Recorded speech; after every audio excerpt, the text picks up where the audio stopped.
So yan po mga kabayan, magandang hapon po sa inyong lahat. Ngayon po ay dadalhan po natin ng bigas yung isa sa mga batang ating natulungan po. So medyo matagal ko pong hindi sila nabalikan dahil yun nga, nagkaroon po ng issue dito. Pero siyempre po ako po ay nag-aalala sa mga bata, baka po nasa po silang kinakain dito ng maayos. Kaya dadalhan po natin sila ng bigas ngayon. Kakamustahin na rin natin kung nag-aaral pa ba sila.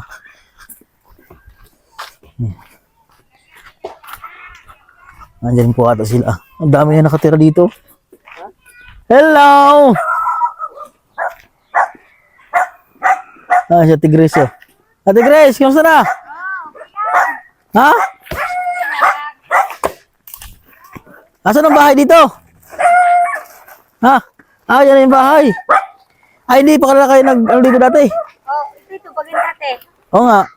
Tapos cuando sila mama ay Ayan yung bagong bahay nyo.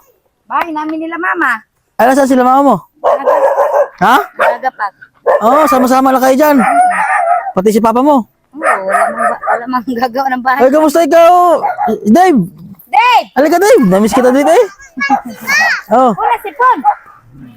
kamusta Dave? Bless mo na dito, Bless. Please, Dad. Marunong ka ba mag-bless ba? Bless? Please. Abay, Bless eh. Oh, si Angela oh. Hoy, Angela.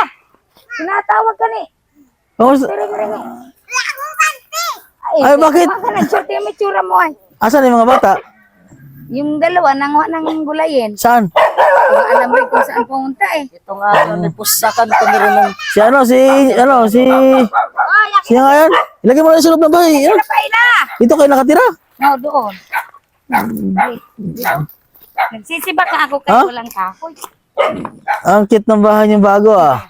Ang ganda ah. Ah, simintuhan. May siminto. Yan rin kay si Bibi ba kawawa. Oo nga.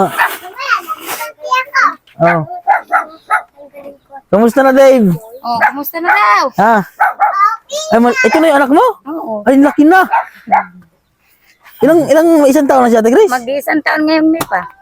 Ayan po dati, maliit pa. So, yung laki na, oh. Bilis ng panahon, ah. Oh. Sino yan? Okay, medyo matagal din ako hindi nakapunta sa kanila, eh. Kaya nga. Oo. Sino yan? Dahil yun nga, medyo may natanggap lang ako ng mga ano. Oh, tungkol doon sa dati mong asawa. Ano, kamusta baga? Ewan ko doon. Nagpapadala naman sa inyo, nag-sustento Nagpadala naman. nung, kailan ba noon? Nung Sabado. Nagpadala ng 1.5. Oo, nagpapadala naman pala Yun siya. lang nga. Pag naisipan nga lang magbigay. Mm. At least naman, kahit pa paano eh, nagbibigay naman, di ba? no. No, Dave, nag-aaral pa mga bata? Nag-aaral pa rin. Ha? Kung ano, Sino nang hindi na pumapasok? yung ito pa. Yan. Ay, pumapasok sila lahat. Yung tatlo. Yung tatlo. Yung mga wala na. Grade, si Eskwelitoy.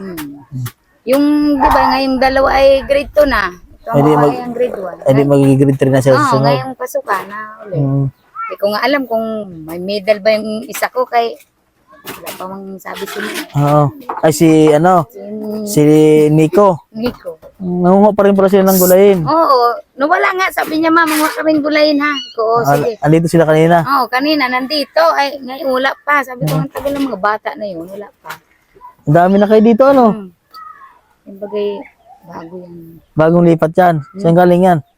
Pagkasalis mo niya. Ah, dito lumipat. No, kasi sa baba, may mga bahay na rin, oh. Mayroon. Sa kanila. Yun. Kanila. Ito galing sa Sampaga. Sampaga. Ang bagay, yung kapitbahay nila lulok. Oo nga, ito. Lumipat siya dito. Lumipat at dati man ilang bus yan. Ah, Dave. Kamusta, Dave? Namiss kita, Dave, eh. Ha? Ha? Ano pa siya yan si Chucho? Yan po yung dating bahay nila. Nasira po yun ng bagyo. Ay buti nga po, hindi nabagsak itong manggang malaki sa bahay na yan. Siguro po, talagang iniwas din ni Kuya Litoy para sa kanyang mga kapatid sa kanyang mama. Dahil kung yan po ay nagbagsak doon sa kanilang bahay, ay yung mangga po na yan, ito po talaga ay pirat talaga ang bahay nila dyan. Ang laking puno yan, mangga na yan. Anong bagyo ngayon, Ate Grace? Christine? O, bagyong Christine po yun. Yung nangyari yan. Umpisa din yan. Ito, ikaw pa na siya, kamusta? Ha? Sa daw, nahiya ka pa. Sino ba ka nagubutin sa buhok mo, Princess? Patingin ako. Kapatid. Nanaba na si Princess eh. Oh, nanapa na nga rin sa... Ha? Kay, wala man yan, ginagawa. Ah, Eh, dito lang man sa bahay lagi. diyan lagi. Pag uwi ng school, Nanaba ka na, Tigres eh. Baka may boyfriend ka na ngayon. stay boyfriend. Wala ka. Ba't nananaba ka na oh? Wala. Blooming ka ngayon ah. Ha? Eh, yung kahong yung hands mo. Oh. Hinahanap mo ba si Nicole? Nanap mo si Mick. Di ba nauuntog mo na po dito ba? Di ba hinahanap mo si Nicole? Yeah. Oh. Yung si Nicole, yung kinamayan mo. Oh. Di ba hinahanap mo yun? Wan. Oh. Nanap mo yata yun eh. Crush mo Ay, yata yun eh. Hindi mo pa kaya pala makabuhay ng pamilya. Ha? Ayun. Oh. Kasi Oh. sino naman ang papakainin mo sa pamilya mo? Hindi si papa mo rin magtrabaho para pakainin ang pamilya mo. Oh. Takot ka nga sa kutsilyo para tuliin. Kasi. Ano? Dito kayo, princess. Ay, siya. Sige, ayun po mga kababayan. Nadala po kami ng bigas para po kay Ate Grace. At maraming salamat po kay Sir. Sa ating sponsor po, na nabigay po palagi sa ating mga kababayan. Sa ating mga tinutulungan. Yan. So, medyo matagal-tagal po ako hindi nakadalaw sa kanila. So, nag-aaral naman po yung mga bata. Bali, mag-grade 10 na yung dalawa. Grade 3. Grade 3. Grade 2 nga, di ba sila? Mag-grade 3 na. So, that pasukan. So, yan po, nakakala ko tumigil sa pag-aaral yung mga bata. Nag-aaral tuloy-tuloy po pala sila sa pagpasok sa school. So, yan, Ate Grace, ha? So, sunod na lang, dasal lang para yan ay maging okay, ha? Lahat, no? Salamat.